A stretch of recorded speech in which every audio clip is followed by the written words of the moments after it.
Bonjour à toutes et à tous. Aujourd'hui, dans les batailles de la guerre 14-18, la bataille de Neufchâteau qui se déroula du 21 au 25 août 1914. Cette bataille met aux prises la 4e armée française commandée par le général Delangle de Cary à la 4e armée allemande du duc de Wittenberg. Le 21, le 9e corps d'armée se met en place sur la route Bosval-Sugny et Oudremont. Un peloton de chasseurs du 11e corps d'armée tombe dans une embuscade entre Palissol et Messin. L'infanterie allemande résiste. Le 17e corps d'armée se met en place sans trop de résistance. Le 12e corps d'armée est attaqué aux alentours d'Yelle et Jamoine. Le corps colonial, 5e brigade, est attaqué autour de Gérouville par une forte patrouille de cavalerie. Il tombe une pluie d'orage, fouetté par un vent violent. Le 2e corps d'armée reçoit l'ordre de ne pas franchir la frontière belge. Le 22, le temps est couvert, brumeux, et à certains endroits le brouillard est très épais.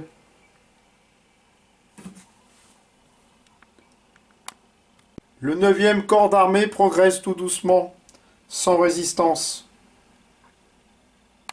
Le général Hédoux confie à la 22e division la tâche d'engager le combat de front et à cheval. L'attaque a lieu sur la route de Palissol et de Messin. Le 2e chasseur attend Messin. À ce moment, le 19e régiment est violemment attaqué par des masses de soldats qui sortent des bois. Les combats sont d'une extrême violence, mais ils arrivent à prendre le village. La 21e division lance une charge à la baïonnette. Les Allemands reculent et contre-attaquent. Les pertes du 19e régiment sont très lourdes. 13 officiers et près de 900 hommes tués, blessés ou portés disparus. Du côté allemand, ce sont près de 2800 hommes tués, blessés ou portés disparus. La 34e division attaque et prend Hoffagne, puis attaque le bois de Sarre. Thierry tire sur la lisière du bois et de la forêt de Luchy. La 66e brigade est repoussée.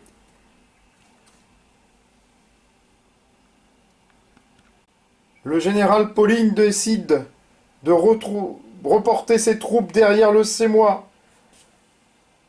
Les avant-gardes sont engagées du 12e corps d'armée à hauteur de Saint-Médard et de Saint-Trémond. La 24e division enlève Nère, Romont à la baïonnette. Dans la journée, le général Roch reçoit une demande de secours de la brigade coloniale. Une cinquantaine d'hommes sont laissés sur place pour que se replient les restes des 2 bataillons. Le 2e corps d'armée attaque dans tous les secteurs. Ce 22 août, c'est aussi la pire journée de l'histoire militaire française, avec près de 27 000 soldats tués.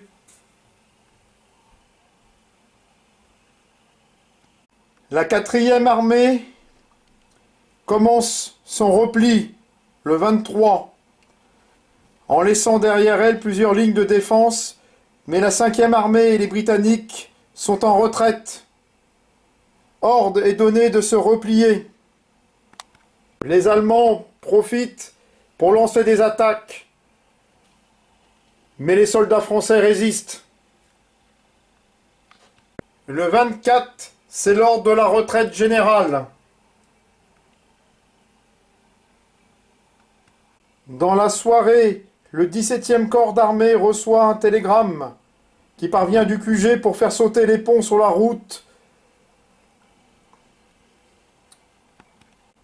sur la Chiers et la Meuse.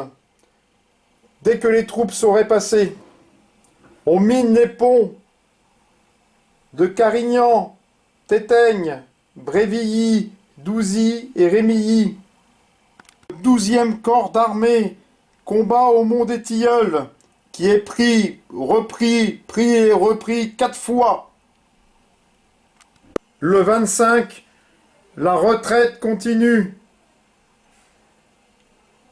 La 4e armée va se reporter sur la rive gauche de la Meuse, en aval de Mézières, et sur la rive droite, entre Mouzon et Stenay.